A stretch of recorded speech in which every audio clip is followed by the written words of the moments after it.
Tem 43 anos, é advogado no setor do direito do desporto e é sócio do Benfica quase desde que nasceu. João Diogo Manteigas foi o primeiro a avançar há 13 meses para a corrida à presidência do Clube Lisboeta com o lema Benfica vencerá. Depois de Cristóvão Carvalho e Martim Meyer, esta é a terceira entrevista bola branca aos candidatos benfiquistas. João Diogo Manteigas, muito obrigado por ter aceitado o convite da Renascença. Deixe-me começar com a atualidade, porque é obrigatória. A sua candidatura anunciou na sexta-feira que a mesa da Assembleia Geral recusara a sua lista para a Comissão de Remunerações. Um dia depois, a mesa da Assembleia Geral garantiu ter aceitado todas as candidaturas. Pode só esclarecer este episódio? Esclareço, antes de mais agradecer o convite, é sempre um prazer estar de volta. É simples, nós temos que fechar aqui um bocadinho o fio atrás. No dia 8 de março foram aprovados os estatutos, um grande dia simbólico até para o Benfica, é o dia das Casas Benfica, e nós, a partir desse momento, como já tínhamos a candidatura há algum tempo, a nossa candidatura iniciou-se no dia 13 de setembro de 2024, tem mais de um ano, nós focámos sempre numa coisa muito importante, que é o regulamento eleitoral. O Benfica não tem um regulamento eleitoral. E um regulamento eleitoral é um regulamento interno essencial à vida do Benfica, à vida de qualquer clube ou de qualquer associação, seja ela privada, pública, ou o que for. Nós batemos sempre pela importância e essencialidade desse documento. O tempo foi passando. Nós manifestámos isso à mesa da Assembleia Geral, ao Presidente da Assembleia Geral. Fazíamos comunicados públicos para tentar incentivar a direção a fazer o regulamento eleitoral, porque ao abrir os estatutos é a direção que tem que fazer uma proposta de regulamento eleitoral. E acho que passado muito tempo, há uma primeira reunião em que se fala tudo menos regulamento eleitoral. A reunião foi com os membros representantes das listas e o Presidente da mesa da Assembleia Geral. Essa reunião não esteve presente ninguém em representação da candidatura de Rui Costa. Há uma segunda reunião depois, que era para ter ocorrido na segunda quinzena de agosto, que não ocorreu, foi já em setembro. O presidente incumbente da lista de Rui Costa também não se faz representar e também não se fala de regulamento eleitoral. Passado um pouco tempo, é convocada a Assembleia para a prestação de contas e também para o regulamento eleitoral. Nesse dia dessa Assembleia, dessas duas Assembleias, o regulamento eleitoral é chumbado. E o presidente da mesa da Assembleia Geral atual, em funções, Dr. Pereira da Costa, pessoa que eu respeito pessoalmente, tem um entendimento que é peregrino. Não é só peregrino, como é duvidoso juridicamente, e nós pessoalmente entendemos, enquanto candidatura, que é até violador dos estatutos. Porquê? E já lá vou à Comissão de Remunerações, porque tudo isto tem um enquadramento. A partir do momento em que o regulamento eleitoral é chumbado, o que diz os estatutos do Benfica é que tem que existir um regulamento eleitoral no Benfica, aprovado em Assembleia Geral pelos sócios. O Presidente da Mesa entendeu desviar-se, violar os estatutos que estão em vigor agora, do Sport Lisboa Benfica, dos novos estatutos, porque vai aplicar, ou entende que é de aplicar, o Regulamento Eleitoral de 2021, a quando as eleições de Rui Costa contra Francisco Benítez. Porquê é que não é possível ser aplicado esse Regulamento de 2021? Primeiro, não foi um Regulamento Eleitoral aprovado pelos sócios da Assembleia Geral. Segundo, devido à detenção de Luís Filipe Vieira e a tudo aquilo que se passou posteriormente a essa detenção que motivou as eleições de 2021, houve um consenso entre as duas listas, de Rui Costa e de Francisco Benítez, para criar um regulamento eleitoral mínimo para que pudessem existir algumas regras relativamente às eleições de 2021. Portanto, ponto número 1, não é possível aplicar o regulamento de 2021 em 2025.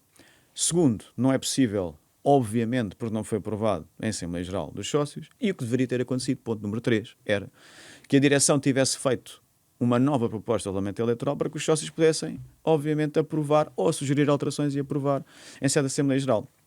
Eu digo isto porque é que eu fiz aqui uma esquematização do tempo.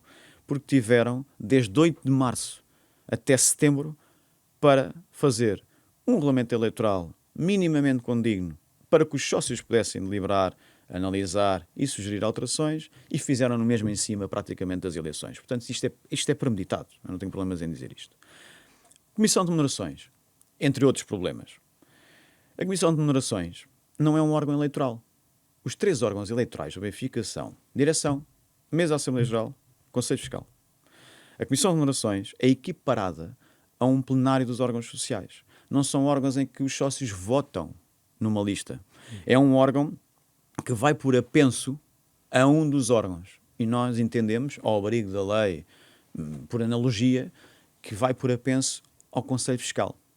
Ora, o Presidente da Mesa da Assembleia Geral nunca veio dizer se a Comissão de Remunerações corre por apenso ou da Direção ou do Conselho Fiscal. E nós, quando eu apresentei a minha lista, apresentei o Presidente e o Vice-Presidente para a Comissão de Remunerações. Logo iríamos apresentar uma lista por apenso ao Conselho Fiscal para a Comissão de Remunerações. O que é que nós fizemos? Antecipámos, como nós conhecemos muito bem o Benfica, e como eu conheço muito bem as pessoas que trabalham no Benfica, já há muitos anos, seja há 20, 10, 15 anos ou agora atualmente, fiz uma coisa, mandei um e-mail a pedir esclarecimentos. E ainda bem, os esclarecimentos que vieram de lá foi: não aceitamos lista de comissões de remunerações para quem não apresenta uma lista conjunta. Eu gostava de perceber que entendimento peregrino é este. Então, quer dizer, uma lista que apresente órgãos, que apresente membros para os órgãos, Direção, Conselho Fiscal e Mesa da Assembleia Geral, pode apresentar uma lista de comissão de remunerações. Mas eu, que apresento para a Direção e para o Conselho Fiscal, e sendo a lista de comissão de remunerações agregada por apenso ao Conselho Fiscal, não posso apresentar só porque manifestei o meu apoio ao Dr. João Leite, porque há listas paradas a partir deste ano no Benfica, para a Mesa da Assembleia Geral, pessoa que eu convidei em primeira mão para ser Presidente da Mesa da Assembleia Geral da minha lista candidata, que isto não tem cabimento absolutamente nenhum.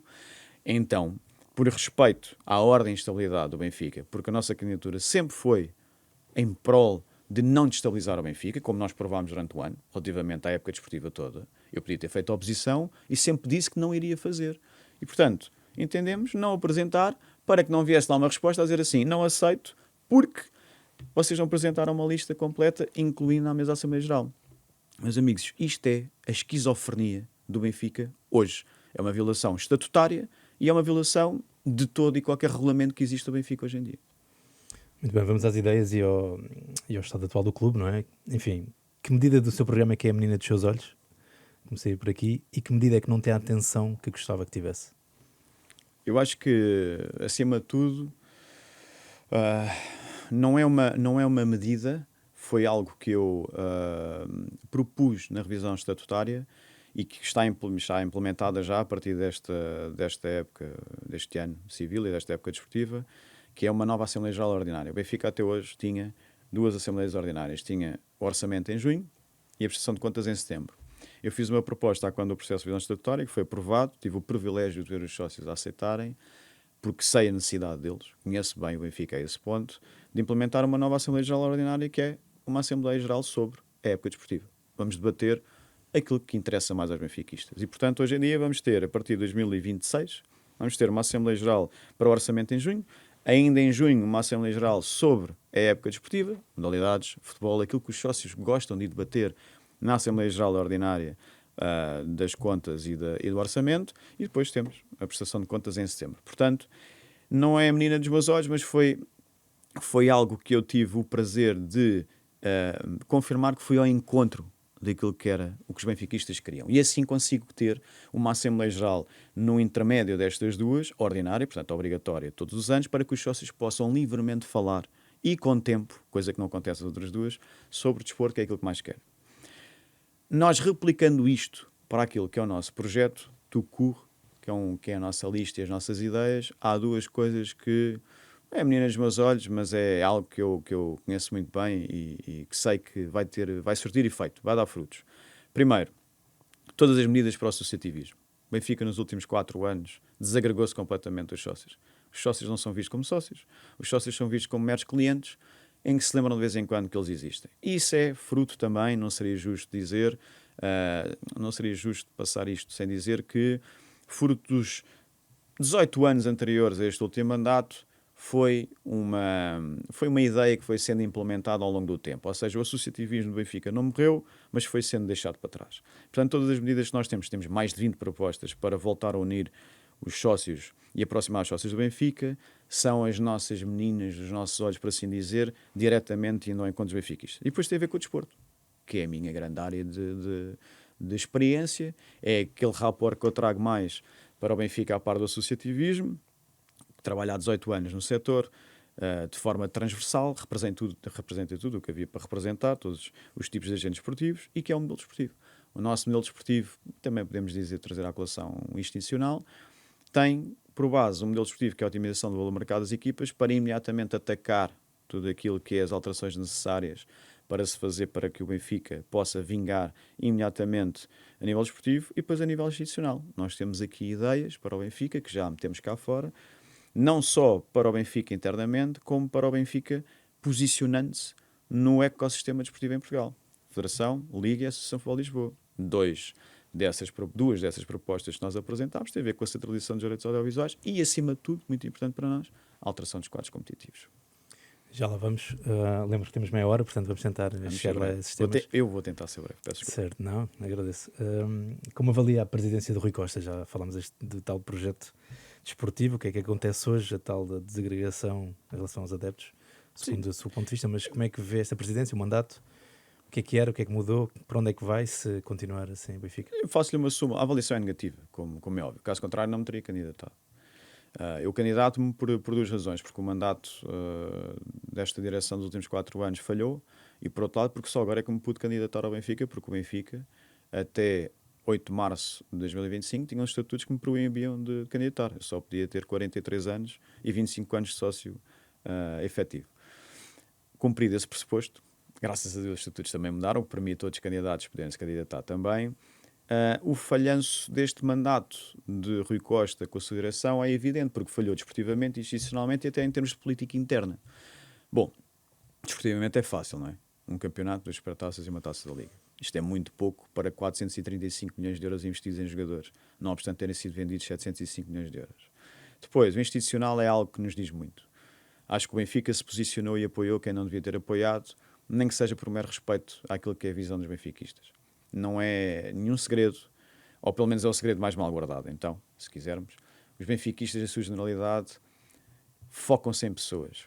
E a pessoa de Pedro Proença, na Liga Portuguesa de Futebol, e que depois transitou para a Federação Portuguesa de Futebol, não é uma pessoa que os benfiquistas entendam ser um bom líder para qualquer entidade esportiva em Portugal. E o Benfica solidarizou-se com o projeto de Pedro Proença, como diz Rui Costa.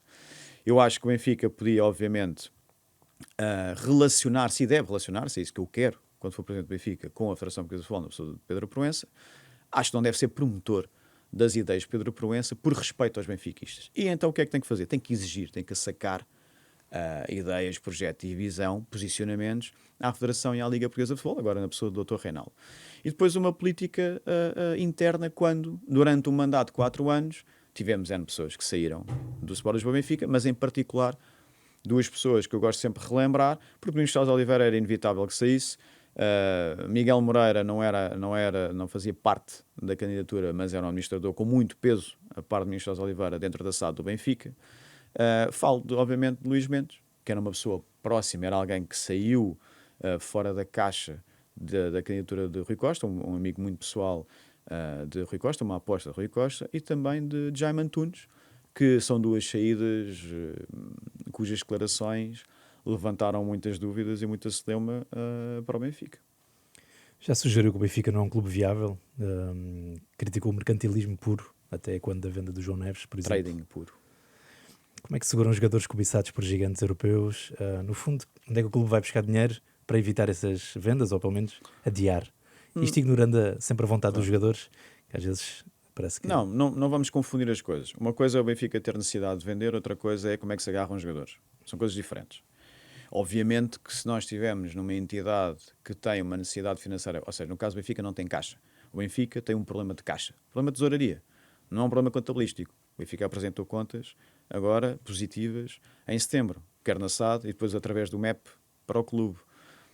O problema é que as pessoas na sua generalidade, os sócios na sua generalidade, não têm conhecimento suficiente para poderem aferir porque é que as contas foram positivas ou, por outro lado, quando chegam à Assembleia Geral, perguntam aos dirigentes e os dirigentes não respondem. Eu, por exemplo, fiz 5 perguntas na Assembleia Geral da prestação de contas, responderam-me a meio a 2, metade de 2. E, portanto, uma coisa é como é que nós retemos talento, como é que nós apostamos e retemos talento, Outra coisa é a necessidade que nós temos de vender. A necessidade que temos de vender, eu respondo já simplesmente. O Benfica não tem tesouraria, não tem caixa, tem custos acima das suas receitas e, portanto, tem que vender jogadores que são as receitas extraordinárias. Porque os direitos audiovisuais estão consumados, os patrocínios são muito poucos. O Benfica tem lançado à volta de 24 ponto qualquer coisa milhões de euros para esse efeito. Não tem naming no estádio e, portanto, é inevitável que tenha que apostar nas vendas de jogadores para poder manter-se à tona d'água. Outra coisa que me diz muito é a aposta na formação e a retenção desse talento. Isso é um processo que demora tempo, porque eu tenho que provar não só ao jogador que ele pode chegar lá, como tenho que provar à família, como tenho que provar aos agentes de futebol deles. Como é que eu faço isso? Apostando neles. Portanto, se o João Neves tivesse visto o seu salário ser aumentado, ter-lhe sido entregue a braçadeira de capitão, logo naquele ano em que apareceu e assim se fixou, em que se tinha percebido que era um jogador diferenciado. E quando eu falo em João Neves, posso falar de Gonçalo Ramos, que eu sei que, porque Roger Schmidt até já disse isto publicamente, não queria que Gonçalo Ramos tivesse sido vendido, como posso falar de outro jogador qualquer, da formação. Eu tenho que fazer esse trabalho antecipado, eu tenho que lhes dar a confirmação e a certeza de que vão chegar à equipa A, vão ter sucesso esportivo na equipa A e que eu vou fazer de tudo para os poder reter. Obviamente que, excepcionalmente, eu posso ter que vender necessariamente algum jogador deste por causa da mais-valia. Porque os jogadores da formação têm uma mais-valia que qualquer outro jogador que eu contrato não tem. Eu, quando contrato um Coxu ou um Rios por 27 milhões, o Coxu foi 25 milhões, eu não vou ter uma mais-valia superior porque tenho que vendê-lo mais do dobro para poder ter uma mais-valia considerável. Os jogadores de formação têm essa mais-valia, que é custo zero. E, portanto, o Benfica vende estes jogadores por uma questão de ordem financeira, como é óbvio. E não há projeto esportivo para jovens, porque nós temos 4 jovens neste momento no plantel principal. Só o João Riga é que vai jogando de vez em quando. Não estou a contar com o António Silva, que é um jogador que já está cimentado na equipa já há alguns anos. Ouvindo um pouco o que os adeptos dizem, parece que eles querem ver mais miúdos a jogar, não é? Mas que haja aquela... Já se sabe que é inevitável a venda, quando corre bem, tudo. Mas se calhar, e eu pergunto-lhe, peço-lhe ajuda nisso, que bom exemplo é que há de um projeto esportivo bem feito num jogador? Ocorre-me Ruben Dias, porque sobe, é campeão, está ali 2, 3 anos, chega a ter braçadeira e depois é bem vendido. Esse é um tipo de bússola, ou de norte na bússola, ou há mais exemplos bons?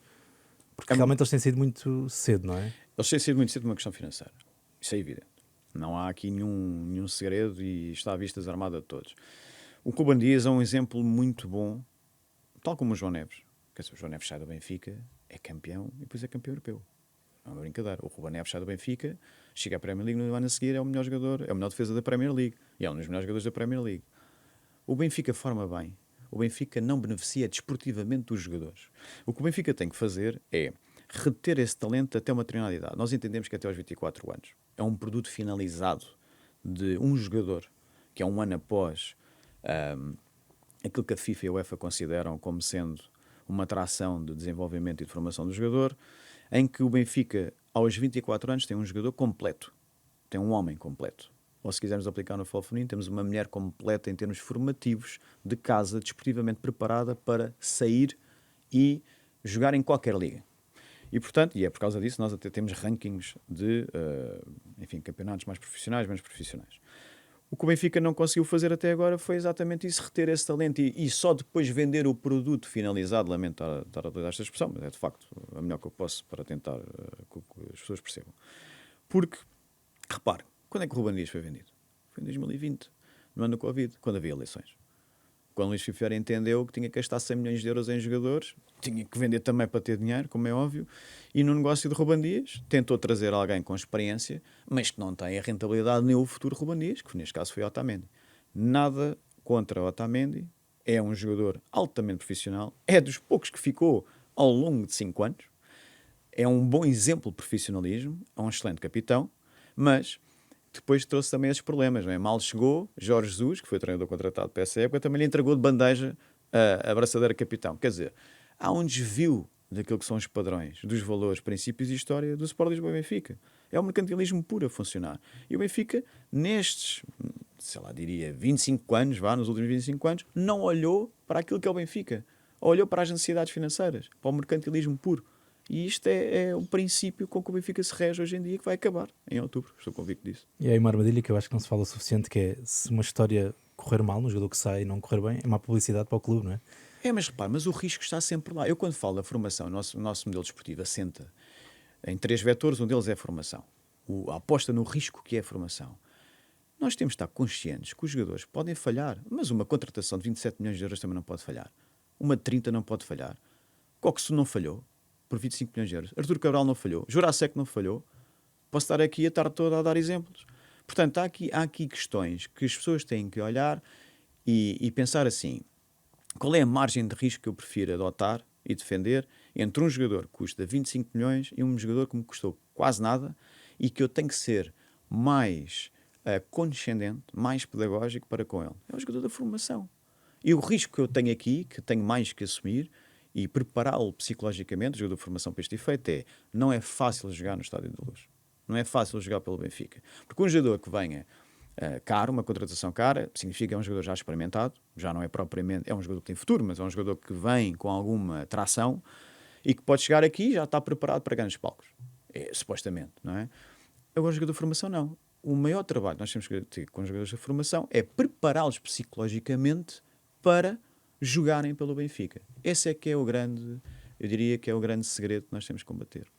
Agora sim, vamos à centralização dos direitos televisivos. Defende a suspensão, enfim, em linha com a direção, estou a elogiar. Não sei se a direção, pelo menos, tardou a posicionar-se nesse sentido. O que eu sei é que a direção saiu da mesa de negociações. Então pronto, porquê é que defende a suspensão? Porque neste precisamente nós não sabemos qual é que é o modelo, qual é a chave do modelo que a Liga e a Federação querem. Veja-se, rapidamente. A Liga apresentou um modelo da Autoridade da Concorrência sem o apoio da Federação. Portanto, eu desconheço hoje se a Federação debateu com a Liga este modelo que foi apresentado. Eu tive acesso ao modelo, confesso-lhe, trabalhando na área há 18 anos, não consigo perceber qual é o modelo. Tem ali algumas semelhanças com o modelo espanhol, mas eu não consigo perceber o modelo. E depois digo-lhe outra coisa. Qual é a lógica de apresentar um modelo sem saber qual é que é o interesse em comprar o produto do futebol português? Começa-se a casa pelo telhado. Portanto, eu tenho que ir auscultar o mercado para saber, primeiro, quem tem interesse em comprar a primeira e já agora a segunda Liga Portuguesa. Eu não sei se faz parte deste modelo a segunda Liga Portuguesa, a centralização. Porque, repare, se a segunda Liga Portuguesa fizer parte deste modelo de centralização, então temos aqui um problema. A segunda Liga é uma liga amadora, não é uma liga profissional. É uma liga profissional para efeitos de quadros da liga e do ecossistema onde vive. Mas eu digo que é uma liga amadora porquê? Porque as receitas dos clubes, das sociedades esportivas que estão na segunda liga, são inferiores aos custos que têm. Não é sustentável a segunda liga. Portanto, eu tenho que perceber se isto está dentro da centralização ou não. Indo para a primeira liga. Obviamente que o objetivo, já imediato, é sentar com o governo e suspender o decreto-lei da centralização. Porquê? Não sabemos qual é o modelo que está a ser apresentado. O Benfica ainda teve o problema agravante de ter saído da mesa de negociações, não participou na reunião final, que foi ratificar aquele modelo para ser apresentado na Autoridade da Concorrência, e eu digo isto com 3 justificações, porque é que deve ser suspensa. Primeiro, não sabemos qual é a chave do modelo. Segundo, não é uma questão só de dinheiro, é uma questão de sustentabilidade do futebol português. Eu ouvi António Salvador, agora recentemente no Football Summit, a dizer que o Sporting Braga fez um grande trabalho sob a presidência dele para ter condições para tentar combater com os outros 3 grandes, e também outra coisa que foi, os 3 grandes têm que perceber que os outros têm que ganhar mais dinheiro. Reconheço o trabalho de António Salvador no Braga, é um bom exemplo de como quem com pouco conseguiu fazer muito, não obstante discordar por completo do tipo de presidência de António Salvador. Não concordo com ele relativamente ao sistema, vou passar aqui a expressão, Robin Hood, Robin dos Bosques, que é temos de tirar dinheiro aos grandes para nós termos mais dinheiro. Não é assim que funciona. Não é assim que funciona. Até me parece antagónico das palavras de António Salvador. Tanto trabalho que fez com o Braga, ainda está a pedir dinheiro aos maiores para receber. Não é assim que deve funcionar. Então como é que deve funcionar? Para uma liga ser sustentável em Portugal, tem que reduzir o número de clubes. Portugal não tem capacidade para ter 18 clubes na primeira e na segunda liga. Defende a redução para 14, até 2028-29. Não diga até 14. Defende a redução imediatamente até 16 clubes já, porque era isto que tinha acontecido em 2007. Entre 2007 e 2014, o objetivo da Federação e da Liga era sempre reduzir o número de clubes, para tornar a Liga mais sustentável. Isto não é nenhum segredo. Isto está no protocolo entre a Federação e a Liga. E o objetivo político era este, sob a presidência, quer de Gilberto Madrilha e depois perseguida por Fernando Gomes. O problema deu-se com Gil Vicente e com o Boa Vista. Casos judiciais, em que tiveram que ser reintegrados na Primeira Liga. E nunca mais voltou a reduzir o número de clubes. Portanto, eu defendo redução para 16 clubes imediatamente, não resolve o problema, mas a médio prazo podemos pensar numa segunda volta em que um X número de clubes combatem por ganhar o título campeão. Outra coisa, retirar a Taça da Liga, o formato da Taça da Liga como está hoje. Não é acabar com a Taça da Liga. É recolocar na agenda desportiva, no calendário desportivo, a Taça da Liga no outro local. Eu entendo que a Taça da Liga pode ser o primeiro evento desportivo. Terceiro, dizer uma coisa muito importante. Qual é que é o objetivo, para além do financeiro, da centralização dos direitos audiovisuais? Deve ser ter um produto, aqui sim, a expressão produto, que seja interessante, competitivo, transparente e coeso. Como é que isso se obtém? Aumentando a competitividade. Os três grandes são competitivos, entre eles. Mas o Vitória Sport Clube, o Braga, o Famalicão agora, o Santa Clara, etc., não são competitivos entre eles. E o objetivo aqui, é o terceiro objetivo, é com que os três clubes grandes que vão, cronicamente, às competições europeias, se mantenham competitivos. E daí eu estar a retirar a Taça da Liga em janeiro, porque o formato da Liga dos Campeões alterou, meteu mais 2 jogos em janeiro da Liga dos Campeões. E por outro lado, e aqui é que está o busilis da questão e com isto termino, os clubes intermédios em Portugal têm que se tornar mais competitivos. Não é uma questão de dinheiro. O Braga recebe tanto como o PSV, que é campeão na Holanda, nos Países Baixos. Portanto, a questão financeira é falsa. É uma falsa questão. Querem ganhar mais dinheiro? Certo, têm direito. Mas o Benfica, e já agora o Porto e o Sporting, não têm que perder aquilo que recebem hoje. Lamento. Não é tirar dinheiro aos três grandes que os outros devem receber mais dinheiro. Deixa-me perguntar então o que é que seria, e agora vamos ao naming, já não sei se já falámos aqui. Não, eu te lancei que era uma forma do Benfica ter mais receitas. Exatamente, brevemente, se quiser explicar o que é que seria um bom negócio para o naming do estádio, e se há algum tipo de linhas vermelhas, seja com empresas, tipo de empresas, seja com países, podem estar na lista ou não de ONUs, enfim, sim, há linhas vermelhas. Eu começo por responder dessa parte. Claro que há sempre linhas vermelhas no aspecto cultural. Repara, o Benfica não vai fazer um naming no estádio hoje em dia com uma empresa russa, como a Gazprom, ou com, por mais dinheiro que tenha, por causa de uma questão, obviamente, é evidente, não é? Ou com uma empresa israelita, ou sei lá, de outro país qualquer que esteja neste momento em convulsão social e com uma imagem social que não se adequa aos princípios do Benfica. Acho que o caminho não é por aí. E fazer aqui a distinção entre dois tópicos muito importantes do naming. Eu acho que o Benfica já devia ter um naming para o estádio há muito tempo. É uma questão de receita adicional, até podia ter começado com um valor baixo, porque ao longo dos anos todos já tinha ganho alguma receita. O naming divide-se em dois, porquê? Ou o Benfica alcança já alguém, um parceiro estratégico para ter o naming do estádio, e os valores andam sempre aqui neste momento, com o estádio que o Benfica tem, sem atualização, à volta de máximo 10 milhões de euros. Eu já falei com uma grande empresa americana que atua no setor do desporto, nomeadamente mais na Fórmula 1, é uma empresa muito conhecida, enfim, investe muitos milhões de euros no desporto, e o valor que está sempre em cima da mesa quando nós falamos com eles é 10 milhões no máximo, 10 milhões por ano. Depois temos aqui uma outra parte, que está, portanto, diria entre 5 a 10 milhões por ano, se o Benfica quiser fazer um naming agora para o estádio.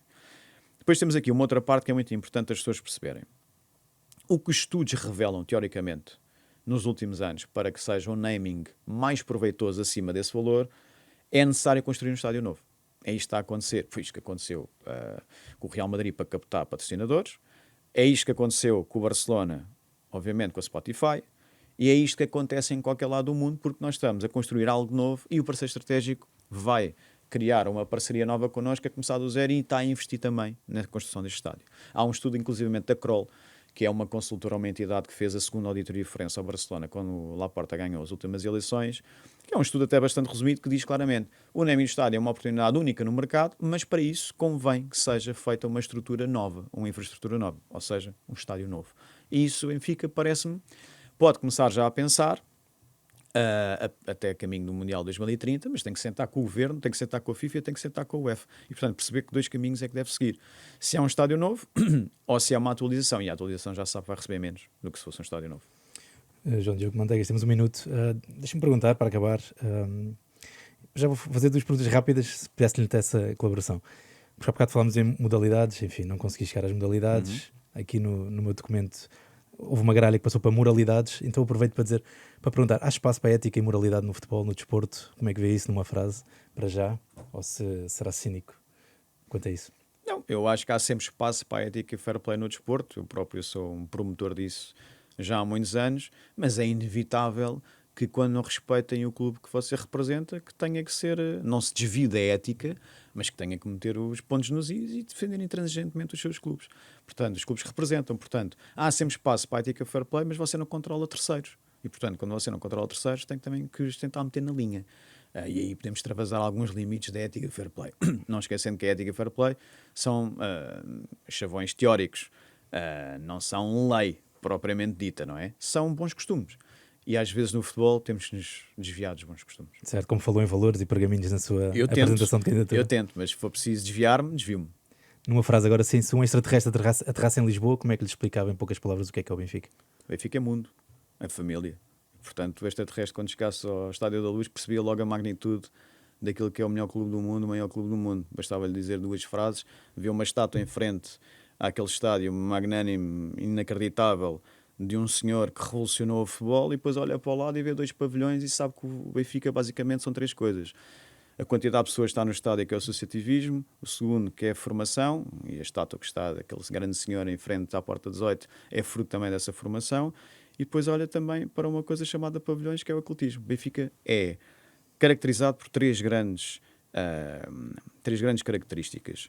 Associativismo, o seu mais puro, aquilo que o alimenta, aquilo que o sustenta; formação é aquilo que o Benfica vai voltar a ter; terceiro, ecletismo. O Benfica é um clube eclético. O Benfica está no mundo porque é dos poucos clubes do mundo que tem mais modalidades e em género. E um símbolo como a roda de ciclismo, e não tem ciclismo, parece-lhe bem? Não é uma questão de parecer bem. O ciclismo é um tema muito sensível. Nós temos vindo a falar muito disso ao longo deste ano. O ciclismo sofreu danos reputacionais nos últimos anos. E como tal, o Benfica não pode entrar no ciclismo só porque sim. O Benfica deve entrar no ciclismo, num projeto sustentável, olhar também para a formação e também a promover a ética e o fair play. Só que o ciclismo, a parte, por exemplo, do boxe, é dos esportes mais controlados pela UADA, neste caso, pela agência de antidopagem, e é uma modalidade que o Benfica tem que se meter para voltar a meter a imagem e a marca e o emblema do Benfica na estrada, porque diz muito aos benfiquistas fora de Lisboa, mas os benfiquistas também percebem e sabem que não pode ser de qualquer maneira, porque o risco que existe no ciclismo, neste preciso momento, é muito elevado. Portanto, deixar passar aqui há mais algum tempo, nós temos aqui um projeto, que é o projeto José Maria Nicolau, para esse efeito. Portanto, acho que vou conseguir. Muito bem, vamos fechar. João Diogo Manteigas, muito obrigado por ter agradeço. aceitado a entrevista na Renascença. Ficamos por aqui, obrigado. Obrigado.